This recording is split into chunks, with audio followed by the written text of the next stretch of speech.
good, clean fight. Obey my commands at all times. Above all, protect yourselves at all times. Let's go. They don't touch hands.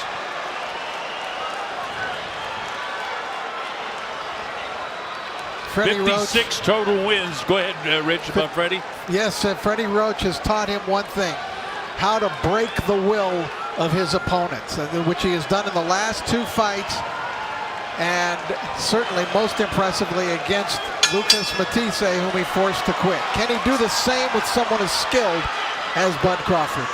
Well, again, Poostall has the advantage at reach 3 inches, and Crawford's going to have to maneuver and deal with that. Crawford starts out as an orthodox fighter here right now, but even that, he's got his right shoulder forward a little bit, so you never know when he's going to switch. Their idea is to try to catch him in the switch. Crawford, of course, has his name in the front. He's got the green trunks with kind of the gold lettering and his logo down the side, and the blue and a little bit of red on his trunks is Victor Poostall. This is round number 1. Crawford again notoriously starts slow, but Poostall hasn't done anything yet, nor has he been able to touch him with the jab. Well, Poostall's going to have to be patient here and stick to his game plan, which right now, as you can see, he's pursuing Terrence Crawford, and he's going to have to use that jab a lot, and he'll have to go through some uncomfortable moments, certainly, because Crawford's not going to be easy to hit. And very slick with that jab. Sorry, Christina. Very slick with that jab was Poostall. He had that left hand up there, and then all of a sudden zoomed right down to the body. So he's quick-handed. Go ahead, Christina. no, I was just going to go on to what you guys said about Freddie Roach's biggest concern in this fight with Poostall and Crawford is Crawford's speed. They said that's the #1 thing we got to be careful. We got to try to catch him, and their goal is to try to bait him, feint him, catch him coming in. That's what Poostall will be looking to do, looking to more counter. Well, both of these guys can punch and counter-punch. You know, the first time I ever did a Crawford broadcast, I didn't do those fights in Omaha, but when he won in Arlington, Texas, and he beat Thomas Delorme, and we were sitting at the apron that night and watching, I just couldn't believe how brilliant he was, how skilled he was, the nuances of boxing that he was able to pull off, the things that a lot of people just don't notice. You know, he really was good at doing those things. I mean, really wise veteran, old-timey stuff. Here he is switching to southpaw. For the last about 30 seconds, he's been southpaw. And he does technical things. He reminds me of a guy who you're, as a matter of fact, inducting in the Nevada Boxing Hall of Fame next week, Benito Lopez. And when I used to watch him, by the time I'd start explaining what he was doing something else. That's how slick he was. And his ability to make adjustments on the fly is something that sets him apart and makes him special. Well, he stuck in that left uppercut there, fighting from the southpaw stance right now. He started out orthodox, and he's been southpaw the rest of the way. Poostall does have that old-style stance of the Eastern European fighters. Straight up, hands held high, looking to jab to set things up. Crawford southpaw to start this round here. Yeah. Crawford fought half of the first round right-handed, then switched to southpaw. Now, sometimes he'll stay southpaw like this the rest of the way. He can do that. But I've noticed more and more in the last few fights that he's spending more time as a southpaw. Well, he feels in there. He's got the feel of it. It's not a thing where they're going to give him instructions on that in the corner. He knows what's working and what feels good and what feels right in there. Poostall very willing to mix it up on the inside like he did with Matisse. You know, it took a long time with Matisse, and he had to, you just have to be confident in your game plan. You have to keep to it. You have to walk him down and eventually feel that you're going to get there and be able to break him down. One thing that I see here so far, though, is Poostall is not, he's known for that tremendous jab. And how many times has he hit Crawford with the jab? I don't know, maybe once or twice? I don't think he has. But yeah, well, I was going to say that too, but I thought, he may have got it once or twice. Well, and I think Crawford's movement and the way he's, even when he's standing in one place, but he's moving side to side, has Poostall a little bit hesitant to keep popping that jab out because he can't really catch him with it. He's just kind of pawing with it in front of his face. Yeah, it's not like he's, even though he's coming forward, he hasn't really set up that jab by driving off that back foot, and because of Crawford's movement. He's side to side, he's perpetual motion, and that's why he's such a good fighter. takes that little sidestep, and you never know when he's going to come back at you right-handed, because he doesn't switch when he's on the inside. He does it when he's back outside. I read that Freddie wanted to try to catch him in the switch. Well, I promise you, you won't catch Crawford in the switch, because he does it when he's pulling back out, and he does it when he's away. Other fighters do it too close and they can get caught in the switch. The other thing we got to watch here is watching the front foot when we have the widest shot for you, and see who's getting that foot to the outside now that Crawford is spending most of his time as a southpaw. But Rich, how do you cut it off with this guy the way he moves? Because you go to your left to cut him off moving that way, he'll come back to his right. So your observation is right on the mark. Trying to execute is a different kettle of fish. Exactly. They may have to do something a little more unorthodox, like maybe grabbing Tyrants and throwing him into the corner. That's something that frustration might set in a little bit later. Right now, not a lot of punches being landed. Is Poostall trying to get in position and throw a punch, and Crawford loaded up that left hook and as he was spinning it.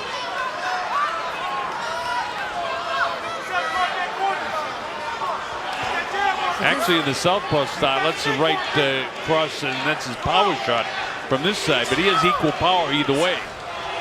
Totally ambidextrous, but he stayed, except for the first minute of the first round, he'd been southpaw the rest of the way. Terrence is starting to smile in there, which makes me think that he's beginning to enjoy and feel confident now over the way things are beginning to evolve in this fight. Well, they're talking. I don't know what Poostall's saying, and I'm sure Terrence doesn't know either, because he's speaking in Russian, right? Right. But for the smile, he's saying something back to him anyway. Crawford has got a real cocky look in his face, doesn't he? Well, it takes him a couple rounds usually, and by the third, fourth, definitely by the fifth round, he usually is fully confident in what he's going to bring and what his game plan is going to be, although he does do a really good job making adjustments on the fly. But well, you pointed out, Rich, too, he's the typical old-style Eastern European fighter with the hands real high and kind of almost a jab up in the air like that, instead of snapping it out, which is what Freddie wants. So he's pawing with it. He's not really committed to it, but he can get committed in a hurry with it. And the other factor is that I think there is a bit of frustration because Crawford is just so quick on his feet moving around. I like to see Terrence still try to find a way to throw more combinations, get inside a little bit. I know it's hard with that high guard you're talking about and how he kind of paused that jab hand out there, but no, I haven't really seen many body shots yet from Crawford, and I like to see him try to get inside more. Oh, there's a good left. Pretty good counter punch there too that Crawford got hit by. Yep. That right hand counter by Poostall. And Crawford's turned it up a notch now, as he did get clipped by a shot by Poostall. Crowd standing. They're sensing something. Well, there's going to be more flurries like this throughout the course of this fight. Neither one of these guys are going easy. Oh. Everything that Crawford does, the crowd kind of goes nuts because there's about 2 or 3 sections that are strictly Omaha people, and you can hear them cheering. There's the long looping hand. Every time Crawford does something well, the crowd either comes to its feet or gets real excited. Thing is, Terrence is starting to take some chances now. He's picking up his own offense now. By doing that, of course, too, he does court some danger because it does give a possibility of Poostall's counters or of Terrence actually running into something.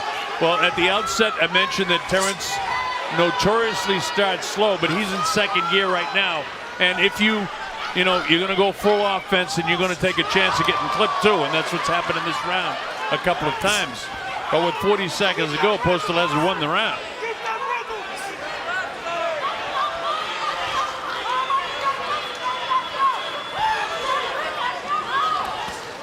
(28-27, 26 seconds to go in the 4th round. Only been one really good flurry in the fight so far. Great foot movement by Terrence Crawford, getting in position to fight. His counter punches here. Poostall still not getting that jab on him too much. Left hand gets through. So Poostall had the one good left, and Crawford had about 3 different punches that he landed throughout the course. So Poostall there through the Left jab and then that right uppercut. Look at Postal's face. Look at, oh, I got you. Looked like it was him that got by Crawford right there. And Crawford is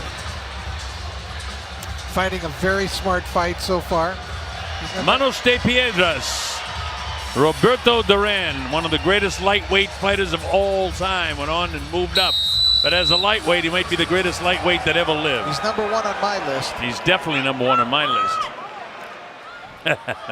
He has fun with him at the Hall of Fame ceremonies a couple of weeks ago, and he just enjoys himself. That's going to be scored as a knockdown because his knee touched, and Postal is really annoyed with that. But Tony's right. If anything but the bottom of your soles of your feet touch the canvas, it's a knockdown. It's unfortunate because it's going to cost him a couple of points unless he can pull this round out and keep it to 1. Yeah, Terrence grabbing him up to. Yeah, this could be turn out to be a big round for Crawford. And he just barely his knee touched. But whoop. Crawford gives him the butterfly movement, and Tony says, keep it right. But Crawford is, you talk about the pay-per-view. Is he risen to the occasion or what? He loves this. Yeah, he's having a good time in there now. You could see it when he started to crack that smile in the 3rd round. It's like more charisma tonight than he's shown all week. All these people talk about how he's not very talkative. Wait a minute, more charisma than ever, Christina. Yeah. But I mean, he'll come out of that as he matures and develops and gets more and more confident in his abilities. That side of him will come out. Wait, people say, that he doesn't talk a lot of trash. Oh, what a great counterpunch. He touches the canvas again. Yep. That's another knockdown. And Tony right on it. His gloves definitely hit the canvas. So his knee went down once. 2 flash knockdowns. Wow. But that was a beautiful left that started it all. Don't be misled. I mean, there was a real good shot that got it all going. It was so fast. I need to see the replay on that. You people might think that that's picayune by the referee, but that's not his call. His proper call is anything but the soles of your feet touch the canvas. It is a knockdown. Doesn't matter how quickly you get up. Or the fact it was just your hands or just your knee. So this is a huge round for Crawford now. If the judges choose to score it 10-7, which they normally would with a 2 knockdown round, but keep in mind the fact that those were both very much flash knockdowns where only his glove really touched the canvas. 2 knockdowns in the judging clinics that I've been to, it's a 10-7 round. But we'll see if the judges follow that, because you don't know. I haven't seen Guido Cavalieri in any of them. I've seen Dave Moretti and Don Trella.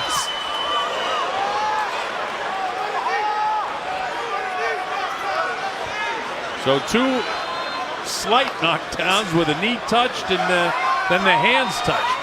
All in favor of Terrence Crawford. 15 seconds to go in the round, and what has turned out to be what can be a huge round. Postal caught him with the right hand, and Crawford's back with 2 of his own right hands. And we don't disagree with much. But I see your point, too, because they weren't big knockdowns. But according to the rule, Tony Weeks right on top of it, because there's a lot of referees that wouldn't realize that as quick as he did and wouldn't have counted. Well, maybe Terrence, for either one. And Terrence tried to help him out in the first one. He pointed like his hand went down. Don't miss that. So Crawford, with all that said and done, if it's a 10-7 round, it's a 50-43 on my score sheet with 5 in the books. This is round 6. Hard shot by Postal, one of his better punches of the fight, but gobbled right up by Terrence.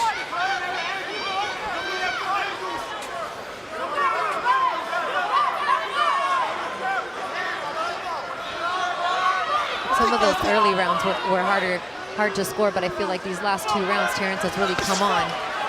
And even if he's taken a shot, he's given a couple back. Let's see if he keeps up that pace. I thought he felt that right hand though by Poostall that landed earlier in this round. He's a little more wary right here. This is round 6. A little bit more cautious. Crawford wide-eyed. He's got the mouth open. He's still hot dogging it a bit. Like he's enjoying it.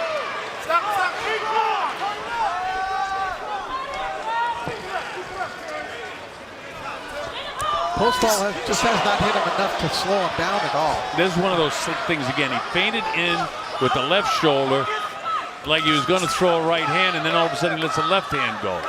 One of the slick movements to the body of the Iceman. He's going to have to really turn it up a notch to crawl back into this thing. And try to cut off the ring, because that's when he's been able to catch him a couple times. And he gets him in the corner, but he's so quick even when he catches up with him.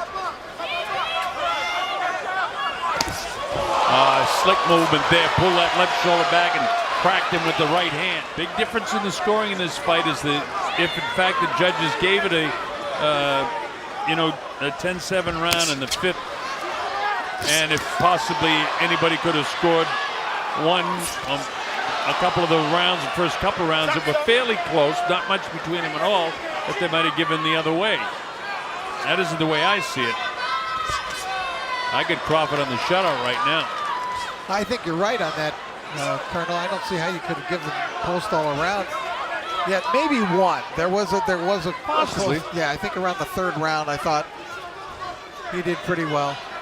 And while I've done several world title fights that Guido Cavalieri from Italy has scored, as I recall, he's a very, very good judge. I think a change in strategy has to come from Poostal.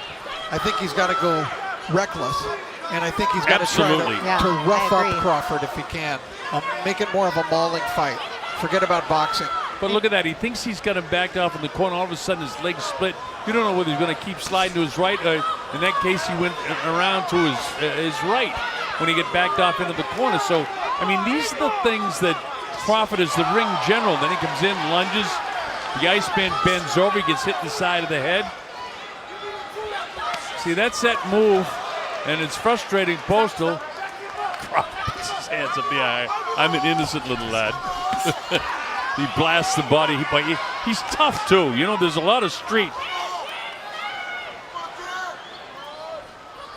And I'm liking the game plan that Brian Bomac McIntyre has put together. I think they're doing a great job. They're doing what they need to do to win these rounds. I mean, much has been said about, Freddie Roach in the other corner, but you got to give Team Crawford some credit in their preparation. They're frustrating Poostal.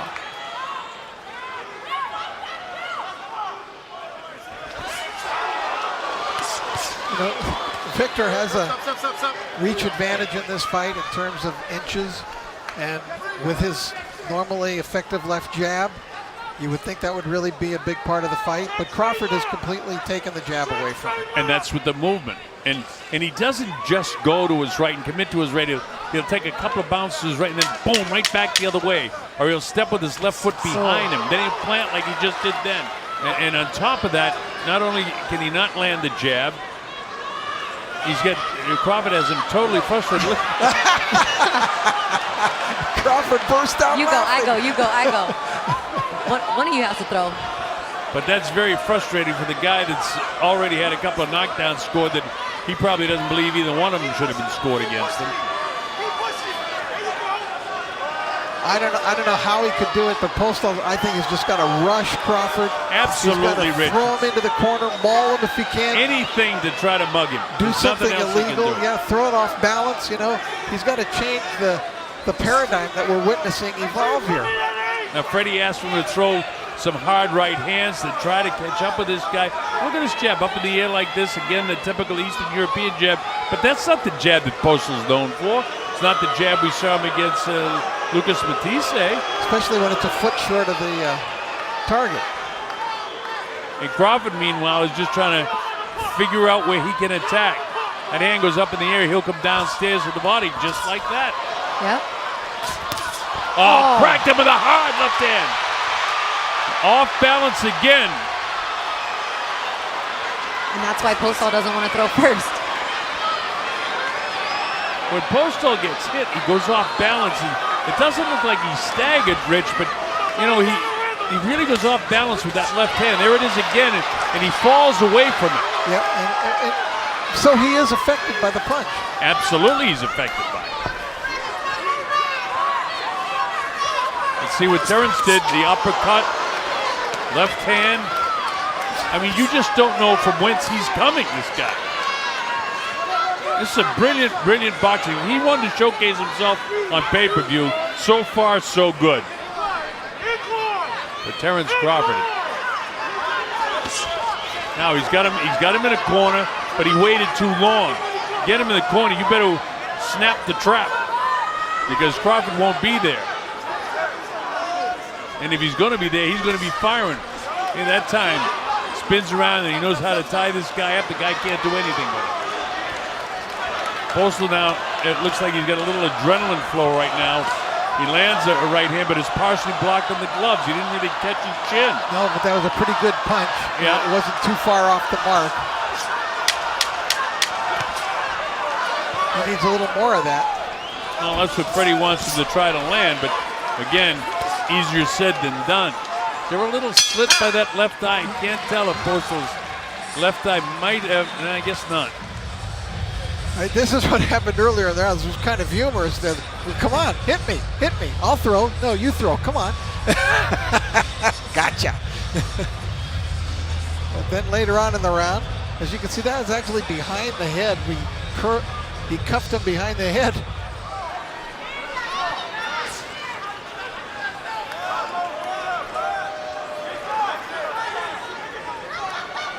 I hate to say this, Rich, but I've scored more fights than all three of the official judges combined.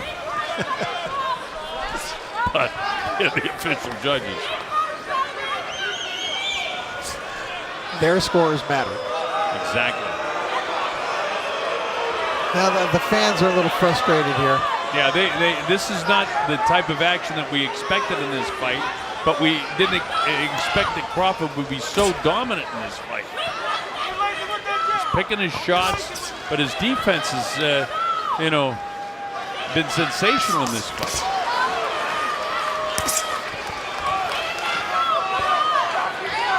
We're in the 9th round, mostly Crawford, but Crawford not doing much in the 9th round whatsoever, except continuing to move and frustrating our friend from the Ukraine. Well, and after watching 8 rounds and going to the 9th now, this is the 1 versus 2. It seems like Terrence Crawford is just widening the gap about how close Poostall is in that number 2 spot. And that time the legs did start to go at Poostall. 2-punch combination, and that hurt him. His hands have come down. His legs aren't there right now. He's fighting on heart, and he finally has to tie up Crawford. Crawford knows how to get rid of him, and it throws him off. There's plenty of time still in this round. But that flurry was a hard flurry, and it did shake the legs of Poostall.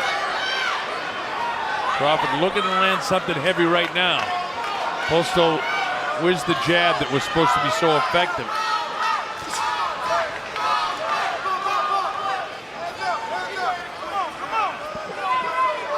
Bud really he's serious. I mean, you take a look at him, he's dominating the fight.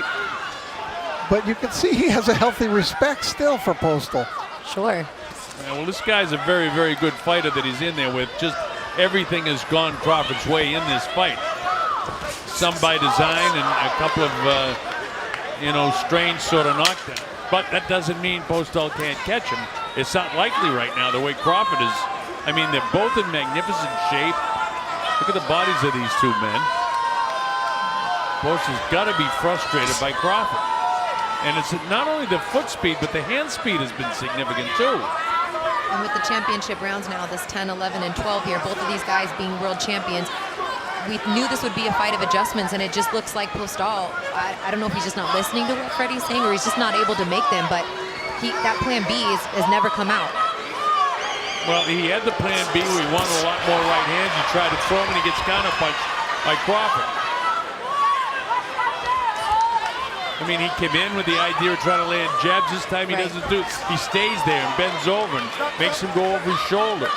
Usually by this time in a fight, Poostall is beating down and breaking down his opponent.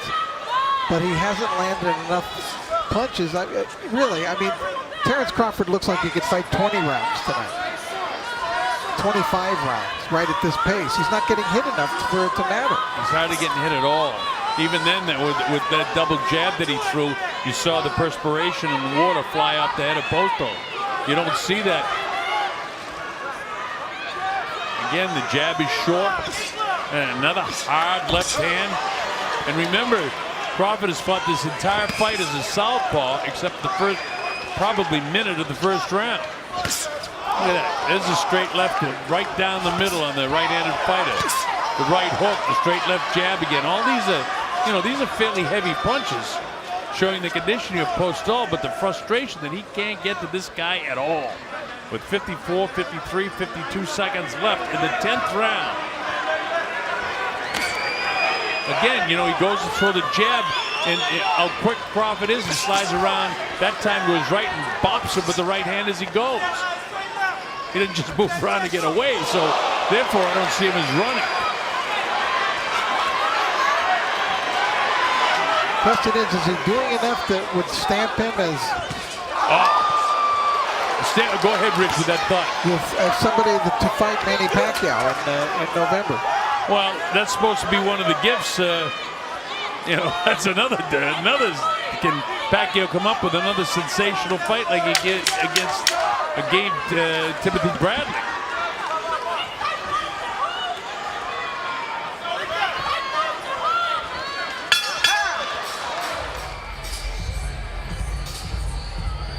Look at this.